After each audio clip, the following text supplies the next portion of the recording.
আপনাদের বস আপনার বসকে ডাকবেন, আপনার বসের সাথে কথা বলবো। কোন সমস্যা? সমস্যা মানে? আমি আপনাদেরকে আগেই বলছি না যে আমার ব্যবসা আমি আমার মতো করে করি, কোনো পার্টনারশিপে যাব না। হ্যাঁ, আপনারা আমাকে অ্যাসিওর করছেন যে সব আমার মতো করে হবে, তারপর আমি পার্টনারশিপে গেছি। এখন কেন ওই পুরো বিল্ডিং জুড়ে ফুলের দোকান হচ্ছে আমার পারমিশন ছাড়া? কে ডিসাইড করে এটা? ম্যাম, আমি বিষয়টা দেখছি, আপনি একটু ঠান্ডা হয়ে বসে নাই করেন। কিসের বসবো? আপনার বসের সাথে আমি কথা বলবো। Ma'am ma'am ma'am please, ma'am ma'am ma'am ma'am please, ma'am ma'am ma'am ma'am ma'am ma'am please, ma'am ma'am ma'am.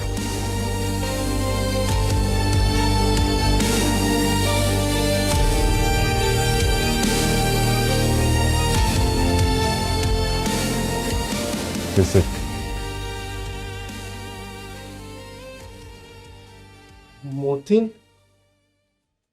তুমি আমাদের সাথে নাফি সাহেব, কি হচ্ছে? স্যার আমি অলরেডি আমাদের এগ্রিমেন্টটা স্যার টার্মিনেট করে দিয়েছি স্যার। সো সো মানে ব্যাপারটা এখন আর সো এর মধ্যে নেই। আমরা আমাদের সারা জীবনের যত সেভিংস ছিল সব এই প্রজেক্টের মধ্যে ঢেলে দিয়েছি। এখন যদি এই প্রজেক্ট টার্মিনেট হয়ে যায় তাহলে আমাদের ক্যারিয়ার ধ্বংস হয়ে যাবে। এক্সকিউজ মি, আপনি আপনার ফ্রেন্ডের বাসায় দাওয়াত খেতে আসেন, আর আমি আপনার সেই ফ্রেন্ডটাও না যে আপনি আমাকে নাম ধরে ডাকছেন।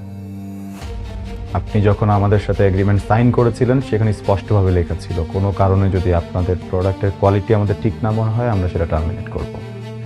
আপনি কি সাইন করার আগে সেটা চেক করেননি? স্যার স্যার আমরা কিন্তু প্রোডাক্টটা গুড কোয়ালিটি ইনশিওর করছি স্যার। মানে আমার মনে হচ্ছে স্যার ইস্যুটা প্রোডাক্টের কোয়ালিটির না, ইস্যুটা কোনো পার্সোনাল অ্যাঙ্গেল থেকে নেওয়া হচ্ছে। স্যার এইভাবে নেবেন না, আমরা স্যার পথে বসে যাবো। সরি স্যার, ভার্সিটি লাইফে কি হয়েছে না হয়েছে সেটা এখন টেনে ধরে কোনো ডিসিশন নেওয়াটা ঠিক হবে না।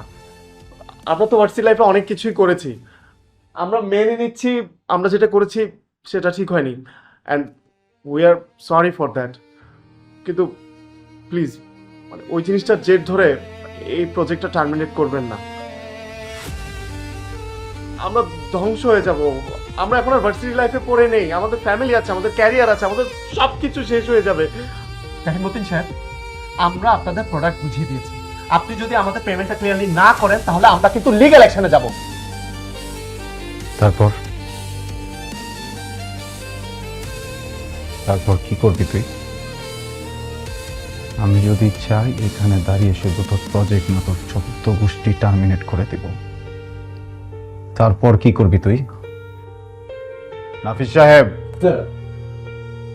স্যার আমার একটু কথা ছিল। স্যার, নাফিস সাহেবের চাইতে ক্লিনিংয়ের কাজটা আমি একটু ভালো বুঝি, তো ময়লা আবর্জনাগুলো স্যার আমি পরিষ্কার করি। আপনি যদি অনুরোধ দেন প্লিজ প্লিজ। এই খবরদার, বেশি বাড়াবাড়ি হয়ে যাচ্ছে কিন্তু। বের হন, বের হন। মতিন, আমি কিন্তু এটা শেষ দেখে নেব। মতিন, এটা কিন্তু একদম ঠিক হচ্ছে না, আমি কিন্তু লিগ্যাল অ্যাকশন পাবো।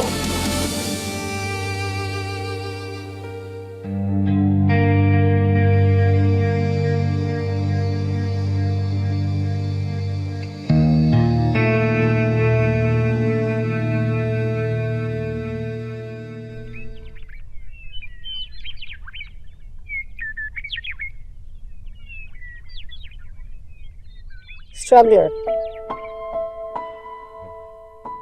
একটার পর একটা ইন্টারভিউ। বন্ধুর কাছ থেকে কাপড় নিয়ে ইন্টারভিউ দেওয়া যাতে সিলেকশন হয়ে যায় তার নিজের কোম্পানিতে। বুঝলাম, সব বুঝলাম, কিন্তু মিথ্যা কেন? আর মিথ্যাই যদি বলবেন তাহলে দয়া দেখাতে গেলেন কেন?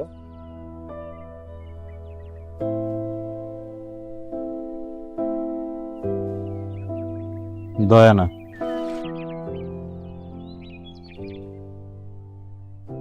ভুল শুধরানো। কিসের ভুল? যে ভুলটা 5 বছর আগে হয়েছিল। 5 বছর আগে তুমি আর আমি দুইজনে ইউনিভার্সিটি এক্সপেলড হওয়ার পিছনের কারণটা ছিলাম আমি, যদিও দোষটা আমার ছিল না, কিন্তু ভুলটা আমারই ছিল।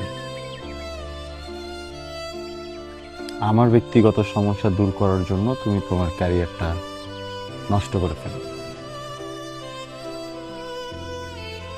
তাই ভাবলাম না বুঝে যে ভুলটা করে ফেলেছি 5 বছর আগে, এখন যেহেতু সুযোগ আছে তোমার ক্যারিয়ারটা ঠিক করে দিয়ে সেই ভুলটা শুধরে ফেলি।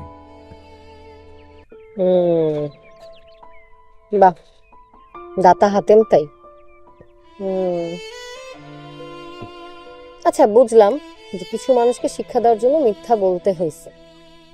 তা আমাকে মিথ্যা কেন কেন?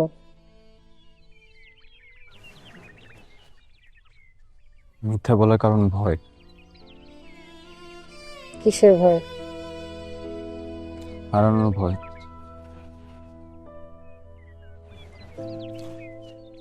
রিয়া, ইউনিভার্সিটিতে যখন আমাদের প্রথম পরিচয় হয় সেদিন তুমি আমাকে একটা কথা বলেছিলে, আমার টাইপ ছেলে তোমার পছন্দ না।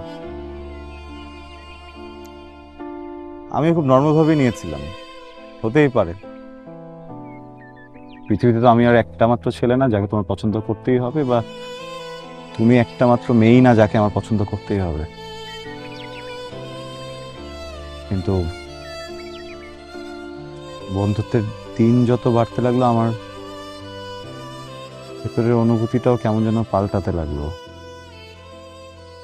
গ্রাম থেকে আসা একটা ছেলে যে ঠিক মতো কথাও বলতে পারতো না, ওর জন্য তুমি কোনো কারণ ছাড়া এত ফাইট করতে, সবার সাথে ফাইট করতে। আমি না মানুষটাকে কখন ভালোবেসে ফেললাম নিজেও টের পাইনি, কিন্তু বলিনি। ভয়, মনে হতো তোমাকে হারিয়ে ফেলবো। কিন্তু লাভ কি হলো দেখো, শেষমেশ তুমি হারিয়েই গেলে। 5 বছর পর যখন আবার সুযোগ হলো তোমার সাথে দেখা করার, তখন আর রিস্ক নিতে চাইনি। কারণ 5 বছর আগে তুমি আরো একটা কথা বলেছিলে, তুমি কখনো বড়লোক ছেলের সাথে সম্পর্কে যাবে না। তাই মনে হলো যে মানুষটাকে ভালোবাসি, যে মানুষটাকে এত পছন্দ করি, যে মানুষের সাথে প্রেম না হোক, বিয়ে না হোক, যোগাযোগটা থাকুক, অ্যাটলিস্ট ফ্রেন্ড হয়ে। তোমার কাছে আমার কোনো কিছু চাওয়া পাওয়ার নেই, আমি জাস্ট তোমার ফ্রেন্ড হয়ে সারা